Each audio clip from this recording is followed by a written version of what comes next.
하이델베르크 교리문답 84문입니다. 하나님 나라가 거룩한 복음의 설교에 의해 어떻게 열리고 닫힙니까? 우리가 83문에서 하나님 나라 열쇠의 두 가지 의미를 살펴보지 않았습니까? 84문과 85문은 그 하나님 나라의 열쇠에 대하여 복음적인 하나님의 말씀을 전하는 설교와 또 하나의 치리에 대하여 우리가 나누어서 좀 더 깊게 살펴보게 됩니다.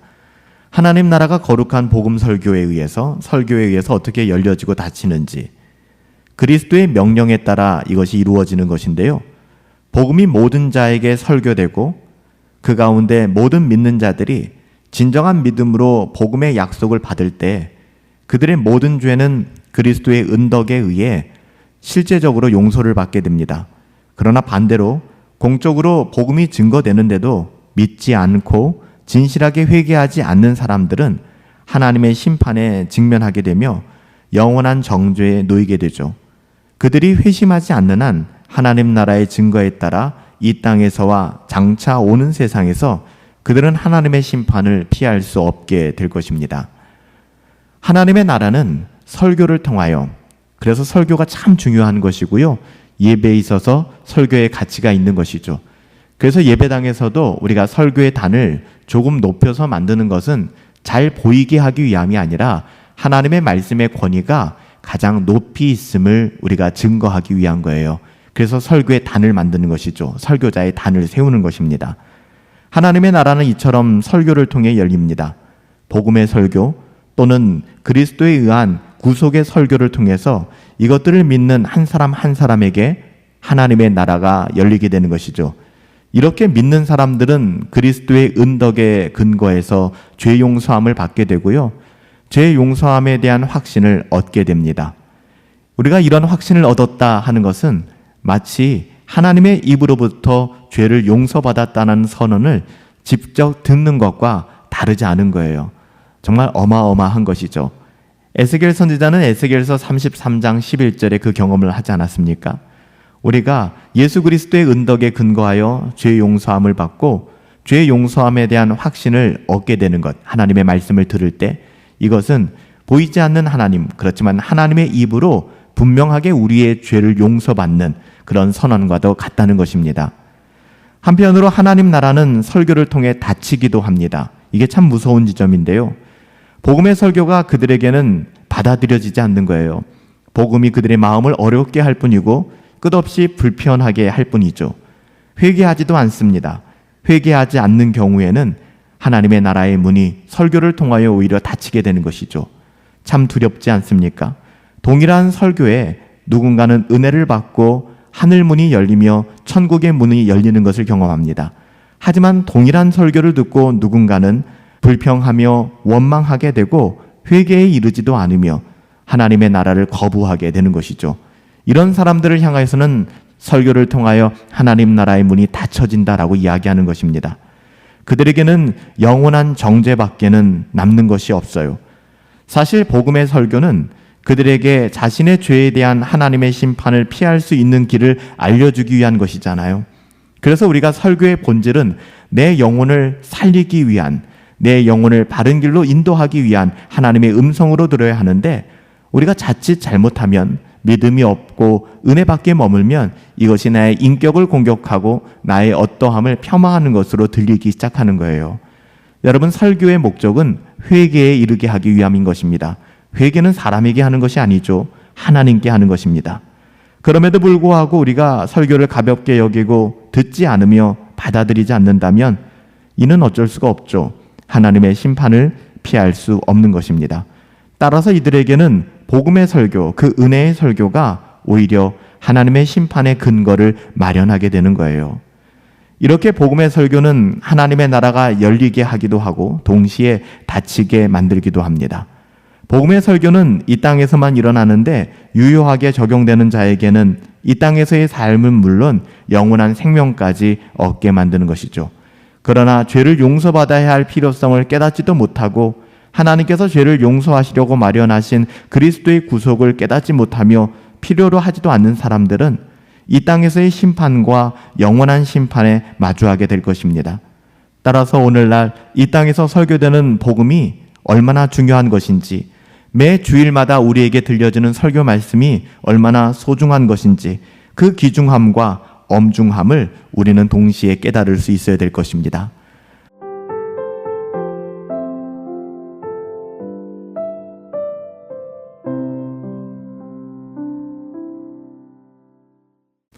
하이델베르크 교리 문답 85문입니다.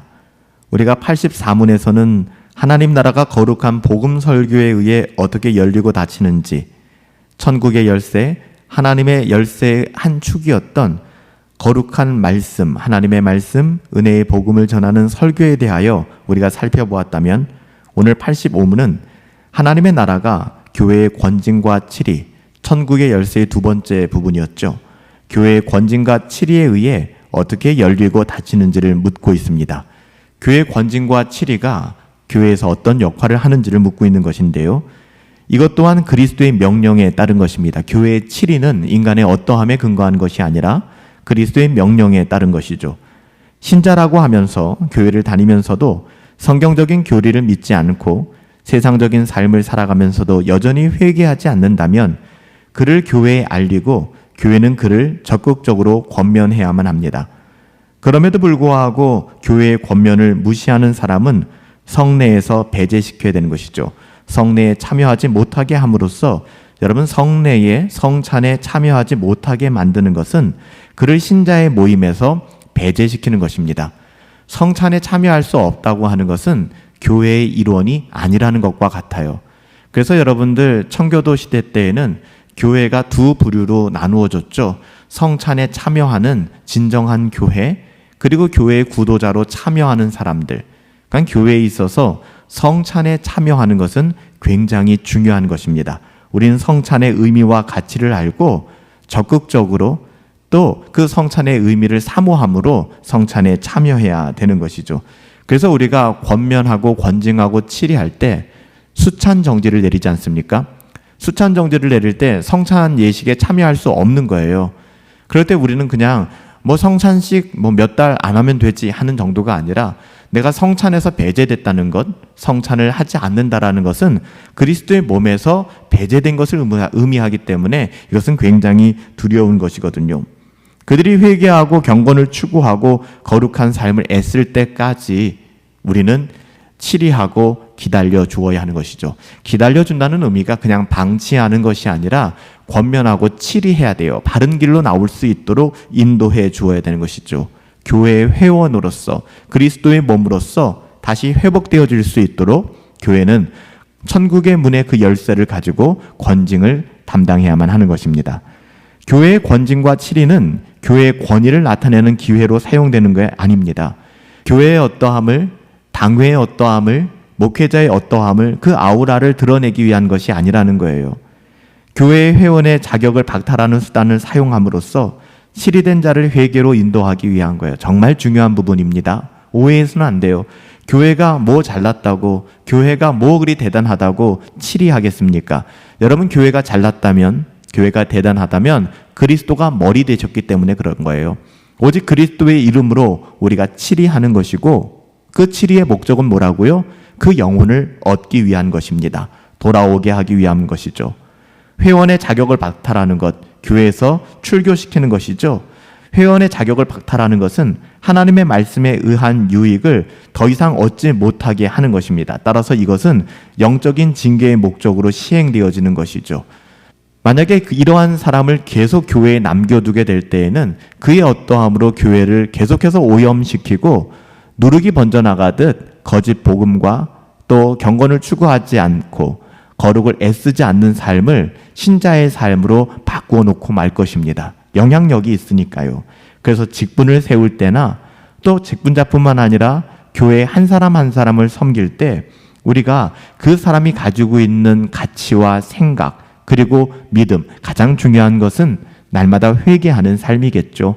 그럼 되거든요. 그 어떠한 삶의 여정을 걷는다 할지라도 하나님 앞에 겸손히 회개하고 돌아오는가, 이것이 정말 중요한 거예요. 회개하지 않는다면 우리가 치리할 수밖에 없다는 것이죠. 교회 회원들에게 교회의 권징과 치리의 시행에 대하여 교회는 늘 강조점을 둬야 되고 설명해 주어야 합니다. 그것은 왜냐하면 참된 교회의 표식이 되기 때문에 그래요. 우리가 참된 교회의 표지를 세 가지를 이야기하지 않습니까? 하나님의 말씀을 순전하게 설교하는 것, 두 번째는 하나님의 뜻대로 성찬, 성례를 시행하는 것, 마지막 세 번째가 교회의 참된 표식이 바로 치리와 권징이기 때문에 그렇습니다. 이는 교회를 순수하게 하고 이 교회의 진리를 지키기 위한 것입니다. 따라서 권징의 시행은 교회를 거룩하게 유지하는 방편이 되는 것이죠. 교회의 회원이 되기 위한 세례를 받을 수 있는 조건에는 교회의 여러 가지 권징에 대하여 인정하고 받아들이는 게 포함됩니다. 그러니까 우리가 애시당초 세례를 베풀 때 전제 조건 중에 하나가 교회에 들어와 교회의 권징을 인정하고 받아들이겠는가 하는 거예요. 사실 이 부분들을 우리가 너무나 쉽게 간과하거든요. 교회에서 권징을 행하는 목사와 장로들은 더 두려운 마음으로 성례를 시행해야 되고 세례를 더 엄격한 마음으로 주어야 할 뿐만 아니라 이 권징에 대해서도 하나님의 마음을 가지고 그리스도의 마음을 가지고 교회에 시행해야만 하는 것이죠. 오히려 이런 권징을 시행하는 목사와 장로들은 더 두렵고 떨리는 마음으로 이 권징을 대해야 되는 거예요. 교회의 권징은 신실하게 행해져야 하며 덕을 세우기 위한 것이어야만 합니다. 그래서 교회에서는 권징을 실시할 때 회중 앞에서 공적으로 엄격하게 꾸짖어야 돼요. 때로는 우리가 오해해서 왜 한 사람에 대한 이야기를 공중에서 이야기할까? 많은 사람들 앞에서 이야기할까? 개인적으로 불러서 얘기하는 것이 상처가 없을 텐데 라고 생각하기 쉬운데요. 그렇지 않습니다. 오히려 더 문제가 생겨요. 그래서 교회에서의 권징, 징계는 회중 앞에서 공적으로 엄격하게 이루어져야 되는 것입니다. 교회는 회중 앞에서 권징을 당하는 자가 그리스도의 성찬에 합당하지 않은 자인 것을 선언하게 되고요. 심지어는 회중에게서 출교시키기도 합니다. 그리스도의 마음을 가지고 이 일들이 교회의 교회됨을 위하여 바르게 시행되어져야 한다는 것이죠. 칼빈은 심지어 조그만한 단체와 가정이라 할지라도 권징이 없이는 경건하게 유지될 수 없다고 보았어요. 정말 맞는 이야기 같습니다. 따라서 교회는 더욱 권징이 필요하며 개인에 대한 훈계와 권징이 없이는 설교가 효과적이지 못하다라고 칼빈은 이야기했죠. 또한 교회는 그리스도의 복음의 교리에 대하여 반대하는 사람들을 권징함으로 더욱 순수하게 은혜의 복음을 보존할 수 있게 됩니다. 반대로 교회가 권징을 실시하지 않아 교회 안에 악이 더욱 진행된다면 더 이상 그리스도의 교회가 아닌 모습으로 교회는 전락해버리고 말 것입니다. 온통 시장통이 되고 말 거예요. 세상의 어떠함으로 가득 차고 말 것입니다. 권징의 시행은 먼저 형제로서 훈계하고 그 다음에 교회에서 정한 자로 훈계합니다. 그럼에도 불구하고 그가 듣지 않는다면 성례의 참여를 정지시키죠. 이렇게 권징하는 목적은 그리스도의 교회가 불미스러운 일들을 용인함으로써 하나님의 이름과 교회를 욕되게 하는 일을 막기 위한 거예요. 이러한 권징은 적은 누룩이 온 덩이에 퍼지지 않도록 미루지 말고 시행해야만 합니다. 그것이 옳습니다. 권징은 죄인으로 하여금 회개하게 만들기 위한 통로가 되는 것이죠. 따라서 교회의 권징에는 예외가 없습니다. 이것은 그리스도의 명령이기 때문에 그래요. 권징의 중요성은 교회의 거룩성과 복음의 교리가 회방되지 않도록 하는 데 있습니다. 교회의 역사를 살펴보면 교회는 엄격한 권징의 시행으로 육신적인 자들과 위선적인 자들, 거짓 믿음의 고백을 하는 사람들이죠. 이런 사람들의 교회가 넘어지지 않도록 교회를 지켜주고 보존하는 역할들을 해왔습니다. 초기 한국 교회에서도 권징이 엄격하게 시행되었죠. 교회 안에 거짓 고백과 또 위선자들이 넘치지 못하게 경건의 능력을 소유한 교회를 세우기 위하여 이 땅에 많은 믿음의 선배들이 노력하였고 또 믿음의 많은 교회들이 그 일들을 감당해 온 것입니다. 하나님의 나라가 교회의 권징에 의해서 어떻게 열리고 닫히는가?